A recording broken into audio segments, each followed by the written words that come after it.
अस्सलाम वालेकुम। मैं हूँ शाहिद हुसैन जोया। कैसे हैं आप? उम्मीद करता हूँ आप सब खैरियत से होंगे। बिज़नेस टॉक्स में खुशामदीद कहता हूँ।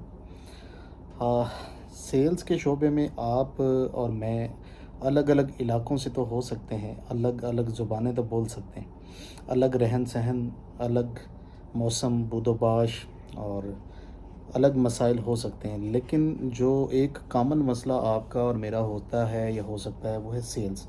सेल्स का शोबा ऐसा है कि जिसमें सभी को बेहतरी चाहिए और सभी लोग अपने बिज़नेस के अंदर इसको लेके काफ़ी परेशान भी रहते हैं। अब कारोबार की जो नौइयत है वो भी मुख्तलिफ हो सकती है।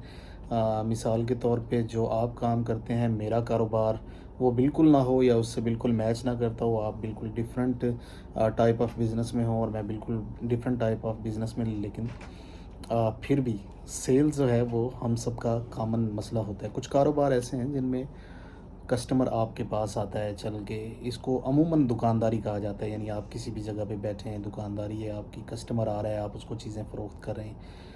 हाँ, लेकिन एक और भी टाइप है जिसमें आपको ग्राहक आपके पास नहीं आता, आपको ग्राहक के पास जाना पड़ता है। और वो जो है असल में सेल्समैनशिप जो है या सेल्स का शोबा जो है, बेसिकली मैं उसे ही कहता हूँ। दुकानदारी जो है ये जिसको परचून कहते हैं, ये परचून दुकानदारी छोटी सेल्स हैं। इसके लिए बहुत ज़्यादा तगो-दो नहीं करनी पड़ती। प्लानिंग तो सभी को चाहिए, लोकेशन तो सभी को अच्छी चाहिए, लेकिन इसमें ज़्यादा ना एडवर्टाइजमेंट चाहिए, ना मार्केटिंग चाहिए, ना इसके लिए बहुत ज़्यादा आपको मेहनत दरकार है।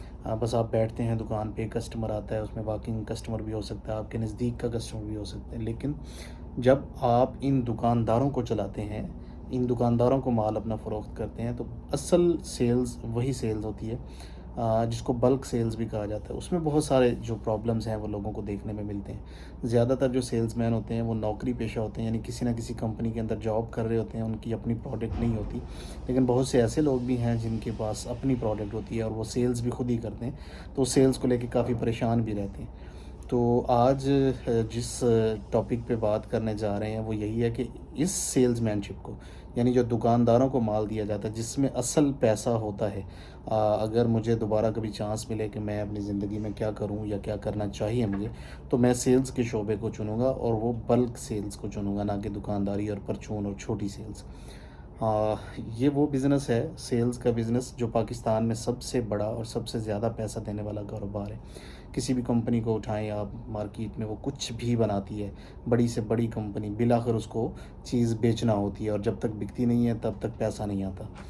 आ, जिसको बेचना आता है वो मट्टी को सोने के भाव बेच देते हैं, और जिसको नहीं बेचना आता वो सोने को मट्टी के भाव भी नहीं बेच सकता। ये आज के दौर की ज़िंदा हकीकत है। इसके लिए बहुत सारी चीज़ों की तैयारी करनी होती है सेल्स के लिए। आपने देखा होगा कि हमारे पास या हमारे जैसे बहुत सारे लोगों के पास तो एक प्रोडक्ट होती है जिसको लेके हम मार्केट में जाते हैं और उसको फ़रोख्त करने की कोशिश करते हैं। लेकिन ये जो इंश्योरेंस के लोग हैं, इंश्योरेंस एजेंट्स, इनके पास तो फ़िज़िकल कोई प्रोडक्ट है ही नहीं जिसको देना, यानी जो किसी को दे के पैसे लिए जा सकें।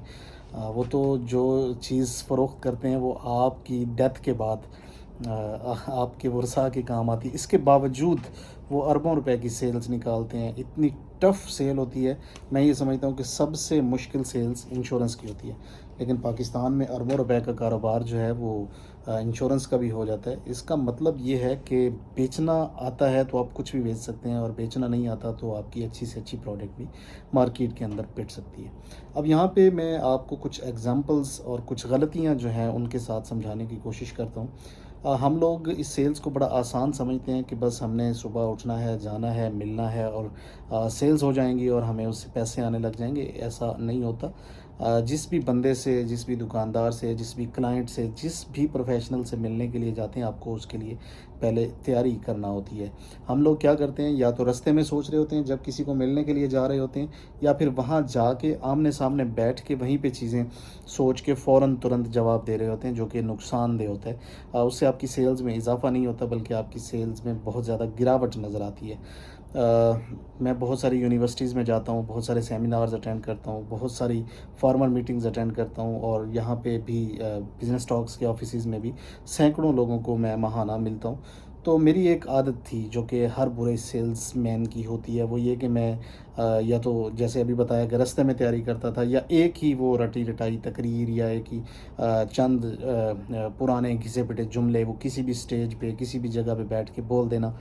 لیکن پھر مجھے احساس ہوا یہ آہستہ آہستہ کہ تم غلط کر رہے ہو، ایک ہی بات کو بار بار کیے جا رہے ہو، چند گھسے پٹے جملے، وہ رٹے رٹائے باتیں اس کو کرتے ہو تو فائدہ نہیں۔ تو پھر میں نے ہوم ورک کرنا شروع کیا کہ مجھے کچھ چینج چاہیے، مجھے کچھ اچھا بولنا ہے، مجھے کچھ لوگوں کو سکھانا ہے آسان وے میں نے اپنی سیلز نکالنی ہے۔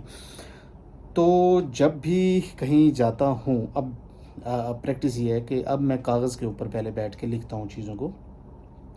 ایون کہ جب میں نے یہ ویڈیو بنا رہا ہوں تو اس وقت بھی میں نے کچھ چیزیں یا کچھ پوائنٹس جو ہیں وہ کاغذ کے اوپر لکھ لیے، اور لکھنے کے بعد جو ہے میں نے سٹارٹ لیا، اور اس کے بعد میں نے بولنا شروع کر دیا۔